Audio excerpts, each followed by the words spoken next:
नमस्कार दोस्तों, आप देख रहे हैं CTV इंडिया न्यूज। हम इस समय आपको बड़ी खबर दिखा रहे हैं जनपद लखीमपुर खीरी विकासखंड बिजुआ से। देख सकते हैं कि ग्राम पंचायत जो गोविंदापुर जो पटरिया पुल लगता है, आज देख सकते हैं कि निरंकारी संत समागम जो चल रहा था यहाँ पे कार्यक्रम, उसके हमारे साथ यहाँ पे गुरु जी हैं, इनसे बातचीत करेंगे और भी ग्रामीण हैं, यहाँ पे पूर्व प्रधान जी हैं, इन लोगों से सभी से जानकारी लेने का प्रयास करेंगे जो आज सत्संग चल रहा है। और इस विषय पर गुरु जी से पहले हम बातचीत करेंगे। गुरु जी, तो आपका स्वागत है हमारे चैनल में। और जो आज सत्संग चल रहा था, इस विषय पर भक्तों को क्या उपदेश देना चाहेंगे? निरंकारी मिशन की तरफ से यह सत्संग का आयोजन हुआ। निरंकारी मिशन का मेन जो लक्ष्य है, मेन जो उद्देश्य है, ईश्वर परमात्मा जानने योग्य है और जाना जा सकता है। एक मौका जो मानव के तन में इंसान को मिला है, इसके बाद में ये 84 के बाद जाना हो सकता है या 84 में भटकना हो सकता है। मानव के तन में आए हैं तो ईश्वर परमात्मा की जानकारी कर लें, क्योंकि ये भी दिन पर दिन इसकी भी उम्र बढ़ती जा रही है, इसका भी नाश हो रहा है। ये निरंकारी मिशन का मेन मोटो है कि ईश्वर जानने योग्य है और जाना जा सकता है। जो आज यहाँ पे महात्मा आए हुए थे, इनको उपदेश क्या क्या दिया गया? सबसे पहले तो ये है कि हम अगर मानव के तन में आए हैं तो परमात्मा अगर हमारे को मिला है तो सबसे अच्छी बात है। जो निरंकारी महात्मा है वो इस बात को समझ सकते हैं, और जिनको अभी भी ये दात नहीं मिली है उनको ये संदेशा घर घर में चल के या गांव-गांव में ऐसे आयोजन करके सदगुरु माता सुदीक्षा जी महाराज हर घर तक, हर यहाँ तक तो कह दिया है कि हर झोपड़ी तक और उसके बाद में हर खोपड़ी तक ये संदेशा पहुँचाने का प्रयास कर रही हैं। उसी के बीच में ये बहुत व्यवस्थित आयोजन, बहुत एक छोटा सा आयोजन रहा। इसके उपलक्ष्य में यहाँ पे संगतें भी हुई हैं और सभी के लिए यहाँ पर भंडारा प्रसाद की भी व्यवस्था की गई है। कुछ ऐसे संगठन चल रहे हैं ऐसे जिनमें धर्म परिवर्तन किया जा रहा है? निरंकारी मिशन में धर्म परिवर्तन नहीं है, निरंकारी मिशन भावना परिवर्तन का विषय है। हम बाह्य आवरण के बजाय अंतः आवरण पर बदलाव के बारे में बात करते हैं। बाह्य आवरण तो कुछ भी हो सकता है, कोई भी हिंदू मुस्लिम जैसा भी पहनावा है उसकी बात निरंकारी मिशन नहीं करता। हाँ, जो अंदर का बर्तावा है जिसमें क्रूरता है, लड़ाई है, झगड़ा है, एक दूसरे के लिए वैर विरोध है, उसको बदलने की बात निरंकारी मिशन कहता है। और इसलिए बहुत से ऐसे अनुयायी हैं जो इस मिशन में आए हैं, जिनका पहले का भी जीवन ऐसा रहा, जो लोग दरवाजे बंद कर लिया करते थे, जिनके रास्ते बदल जाया करते थे। आज निरंकारी मिशन में आए हैं तो लोग उनके साथ में बैठना पसंद करते हैं, उनकी बातें सुनना पसंद करते हैं। निरंकारी मिशन हार्डवेयर नहीं बदलता, सॉफ्टवेयर बदलता है। अच्छा, इस मिशन में जुड़ने के लिए क्या क्या लोगों को करना पड़ता है? निरंकारी मिशन में जुड़ने के लिए सबसे पहले तो हमारी इच्छा जाहिर होनी चाहिए कि हम निरंकारी मिशन में जुड़ना चाहते हैं। बाकी और यहाँ पर आने के लिए कोई ऐसा बदलाव नहीं है। जो आप खाना खाते हैं, जो आप रहन सहन आपका है, जो आप गृहस्थ में रहते हैं, वो सारे काम आपको वैसे ही करने हैं। रोजी रोजगार, धंधा जो भी है, नौकरी पेशे से, खेती से जो भी जुड़े हैं, वो सारे के काम आप वैसे ही करते हैं। निरंकारी मिशन में आने के बाद में बदलाव कुछ नहीं होता है। इसके बाद इसके साथ में ज्ञान लेने के साथ में सेवा और सुमिरन सत्संग, इसके साथ में गुरु जोड़ता है, इसके साथ में जुड़ाव की ज़रूरत है। तो गुरु जी, आप कहाँ से इस पावन धरती पे आए हुए हैं? हमारा जो घर पड़ता है जहाँ पर हम रहते हैं, मैगलगंज लखीमपुर डिस्ट्रिक्ट में ये सीतापुर शाहजहांपुर हाईवे पे पड़ता है। एक व्यवस्था के अंतर्गत एक ब्रांच से दूसरी ब्रांच के व्यक्ति को यहाँ पर महात्माओं को बुलाया जाता है। उसी व्यवस्था के अंतर्गत हम यहाँ पर आपके बीच में उपस्थित हुए। कितने महात्मा सर आए आपके साथ? मेरे ख्याल से यहाँ पर 700-600 की संख्या रही होगी, और बहुत अच्छा लगा आपके बीच में इस जगह पर आने का मौका मिला। हम तो चाहते हैं कि ऐसे आयोजन और भी जगह जगह पर होते रहें, ताकि ये जो सत्य का संदेश है, कुछ लोग तो इसको जानते ही नहीं है कि निरंकारी मिशन कोई ऐसी संस्था है जो ईश्वर परमात्मा से जोड़ सकती है। उन तक आवाज़ जानी चाहिए, फिर फैसला उनके हाथ में है कि वो मिशन के साथ में जुड़ते हैं या फिर नहीं जुड़ते हैं। तो आइए, हमारे साथ यहाँ पे ग्राम पंचायत के पूर्व प्रधान है तोताराम जी। दादा, जो सत्संग हो रहा था, इस विषय पर क्या कहेंगे? आज ये निरंकारी संत समागम हर वर्ष 13 दिसंबर को होता है। उसी अवसर पर आज ये संत समागम हुआ। इसमें आए हुए संत महात्माओं ने बढ़ चढ़कर हिस्सा लिया। सभी लोगों का बहुत बहुत स्वागत हुआ, वंदन अभिनंदन हुआ। और ऐसे ही अन्य आयोजन होते रहते हैं जहां हम लोग जाते रहते हैं, सभी महात्मा जाते हैं। बहुत ही आनंद प्राप्त होता है ऐसे संत महात्माओं को मिल करके, और अपने ईश्वर भगवान को जो लोग ये बताते हैं कि देखा जा सकता है, वास्तविक बात, और बहुत ही आनंद आता है। और ये संत समागम केवल मानव सेवा ही करता है, मानव सेवा ही परम धर्म माना जाता है। धन्यवाद। तो आइए, हमारे साथ यहाँ पे और भी भक्तगण उपस्थित हैं, हम इनसे बातचीत करेंगे। देखिए, यहाँ जो सत्संग हो रहा था तो हम लोग गुरसिख हैं, अपने सदगुरु का संदेशा देते हैं क्योंकि ज्ञान से पहले जो हम भक्ति कर रहे थे उसका ठीक से तरीका नहीं मालूम था। जैसे कबीरदास जी ने कहा है, बस तो कहीं ढूंढत कहीं कई विद्यावे हाथ, कहा कबीर तब पाइए जब भेद ही लीजिए साथ। तो दास भी जब इन संतों के करीब आया तो इन्होंने सदगुरु के चरणों में दास को ले गए, और जब वहाँ पर हमें ब्रह्म ज्ञान मिला तब पता चला कि ये ब्रह्म ज्ञान हर इंसान के लिए बहुत ज़रूरी है। आज जो यहाँ पर सत्संग हो रहा था ये हर साल की भांति इस वर्ष भी हुआ है जी। और इस जो सत्संग में जुड़ने के लिए क्या नियम रखे गए, कोई नियम या कानून कोई? हाँ, इसके जुड़ने के लिए नियम हैं। जब कोई परमात्मा की जानकारी के लिए कहता है तो सदगुरु की तरफ से 5 नियम बनाए गए हैं। वो 5 नियम जब हम मान लेते हैं तो फिर सदगुरु की तरफ से जिन महात्माओं को ज्ञान देने का आदेश मिला हुआ है, सर्टिफिकेट, वो इस निरंकार को सामने दर्शन करा देते हैं। वो 5 प्रण जो है हर इंसान के लिए बहुत ज़रूरी हैं। जैसे कि पहला प्रण तन मन धन प्रभु का है, इसे प्रभु का समझना है, तो हर इंसान समझता है। दूसरा प्रण है कि जब तन मन धन है ही नहीं तो फिर जाति पाति का अहंकार व्यर्थ है। तो तीसरा प्रण है किसी के खाने पीने पहनने पर नफरत भी नहीं करनी है। और चौथा है गृहस्थ में रहना है। 5वां प्रण है जो हमें ये निरंकार का दर्शन कराया जा रहा है, बिना गुरु की आज्ञा हम हर जगह इसको ना खोलें बल्कि प्रेरणा दें, प्यास जगाएं। तो आप देख सकते हैं कि गुरु जी के द्वारा जो उपदेश दिए गए हैं बहुत ही सटीक दिए गए हैं। तो आप बने रहिए। तो हमारे साथ यहाँ पे एक माता जी हैं, थोड़ी चर्चा इनसे भी होगी। माता जी, आज जो सत्संग हो रहा है इस विषय पर क्या उपदेश देना चाहेंगे भक्तों को? ये सत्संग ऐसा है कि यहाँ पर सारे वर्णों के इंसान आते हैं, कोई हिंदू हो या सिख हो ईसाई हो, क्योंकि जो सतगुरु पूरा होता है वो सारे धर्मों को एक जोड़ता है। कहते धर्म जोड़ता है तोड़ता नहीं। तो इस मिशन में आके हमें यही सिखलाई मिलती है कि मानवता में हम जिएं, क्योंकि ये सारे इंसान परमात्मा ने बनाए हुए हैं, कोई अलग नहीं है। यहाँ पर आकर हमने इनको धर्मों में बांट लिया और धर्म के नाम पर लड़ाई झगड़े होते हैं। तो हमारे मिशन में कहते एक को मानो, एक को जानो, एक हो जाओ। एक हम तभी होंगे जब हमें पता चलता है कि हमारा पिता एक ही है, परमात्मा एक है, ये कोई दो नहीं है। और ये जगह जगह जाकर इस सच्चाई की आवाज़ को देते हैं कि हर इंसान तक ये सच्चाई की आवाज़ पहुँचे और हर इंसान अच्छी ज़िंदगी जिए। हमारे मिशन में नशा बंदी है, सादा शादियाँ होती हैं और भी ब्लड डोनेशन होता है कि मानवता के लिए जितना भी परोपकार करते हैं वो कम है। तो ये सेवा दल होता है, हमारा सेवा दल सारे कार्य संभालता है, लेकिन ये सतगुरु के आदेश में जब सेवा करता है तो सेवा तभी सफल होती है। तो जो सेवा दासी को भी मिली है तो ये सतगुरु की कृपा है कि ये पूरा इलाका दासी के उसमें चलता है।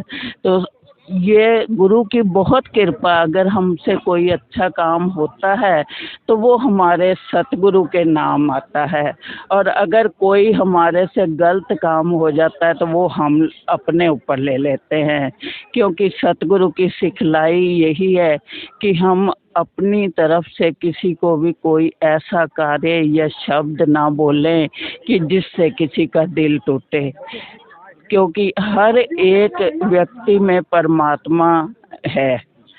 और अगर हम किसी को नाराज करते हैं तो समझो हमने परमात्मा को नाराज करा। कहते भक्ति लोकी अजय न समझन, रब नो पाना भक्ति है, छोड़ के सारे भरम बुलेखे गुरु रिझाना भक्ति है। और हमारे मिशन में साकार की पूजा होती है, क्योंकि जब हम साकार रूप में इन महात्माओं की सेवा करते हैं तो ये लोग आशीर्वाद देते हैं, तो वो आशीर्वाद फलते फूलते हैं। कहते भी हैं जात ना पूछो साधकी, पूछ लीजिए ज्ञान, मोल करो तलवार का पड़ी रहन दो म्यान। साथ संगत हमने जाति पाति से कुछ नहीं लेना, लेकिन जो सतगुरु का हुक्म आ जाए उस वचन को मान कर हमने उस पर चलना है। और कोई भी ऐसा शब्द ना निकले कि जिससे किसी की निंदा हो, निंदा चुगली नफरत हो।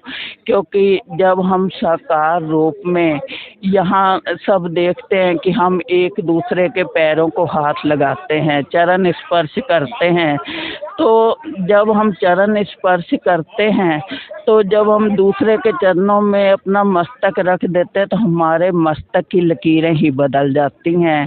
क्योंकि पहले भी सतगुरु लिखने वाला था और अब भी लिखने वाला है, और यहाँ पहली बार जो आता उसके मन में भ्रम पैदा होता है कि यहाँ कोई महात्मा वाला पहरावा नहीं है, कोई बाल बड़े हुए नहीं, कोई रंगे कपड़े नहीं पहने। लेकिन जब हम इनके करीब जाते हैं तो तब हमें पता लगता है कि वास्तव में जो ये पूजा कर रहे हैं यही सच्चाई है। क्योंकि साध संगत में आकर हमें जो ज्ञान मिलता है, कहते हैं सतगुरु देह का नाम नहीं है, सतगुरु होता ज्ञान है। साध संगत में यही कहा जाता है कि जो सतगुरु होता है वो उसका शरीर का कोई नाम नहीं होता। जो ज्ञान हमें सतगुरु ने दिया है वही गुरु होता है। क्योंकि गुरु ना कभी मरता है ना जन्मता है, आत्मा ये अजर अमर है।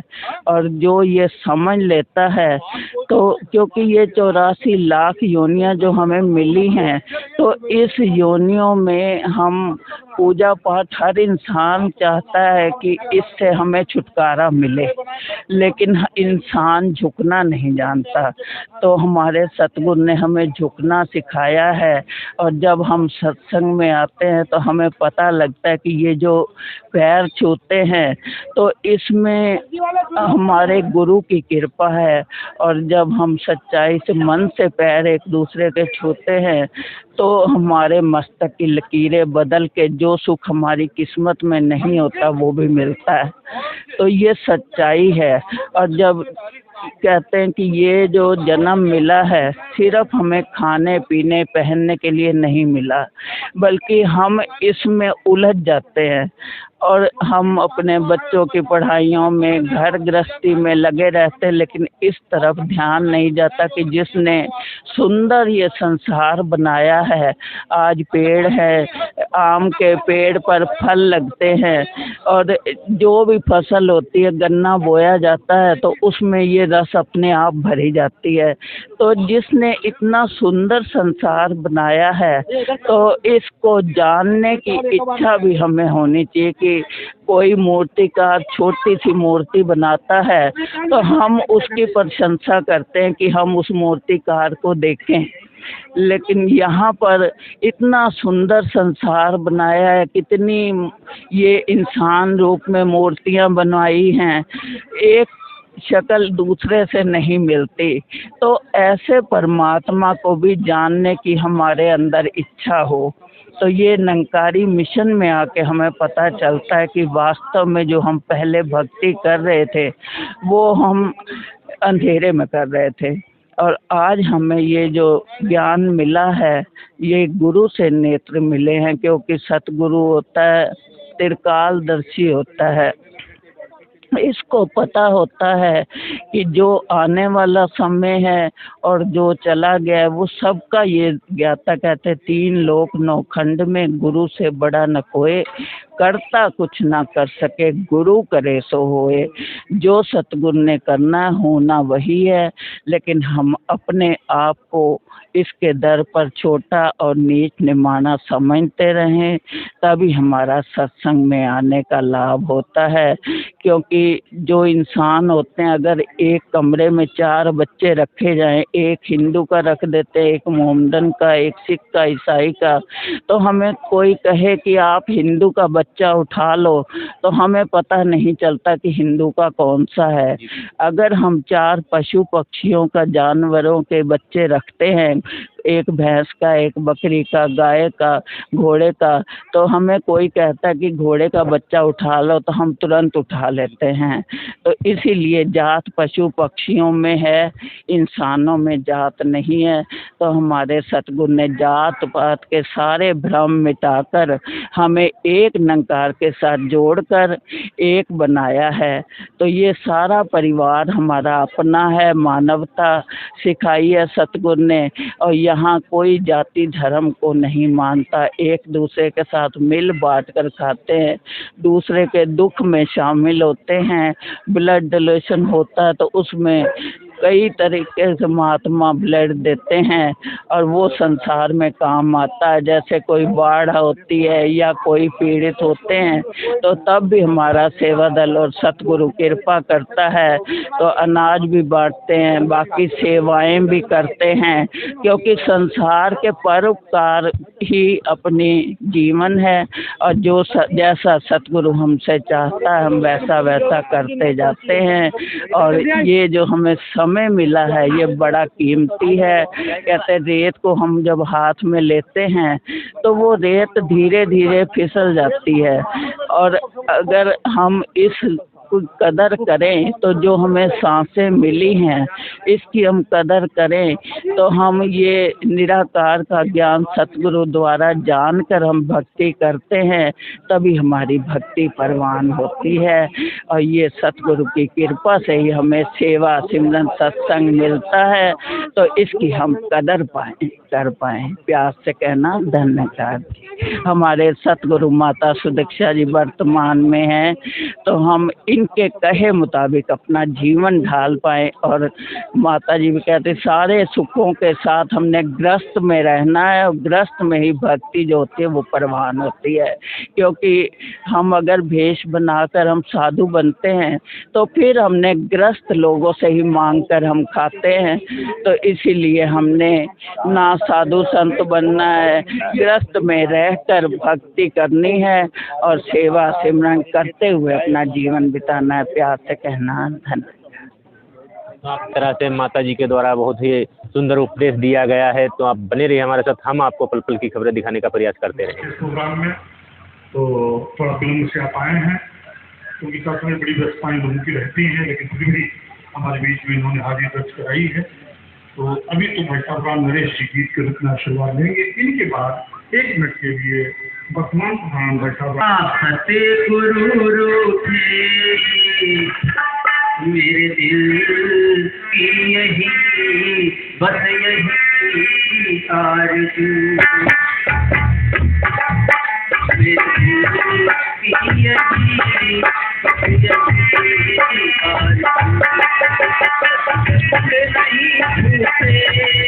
ना से गुरु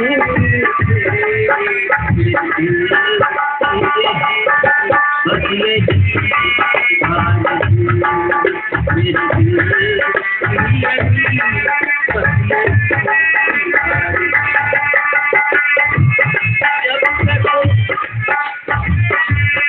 जब तक सब में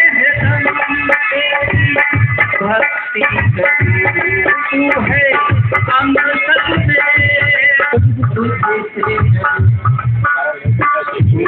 तुझको ना हर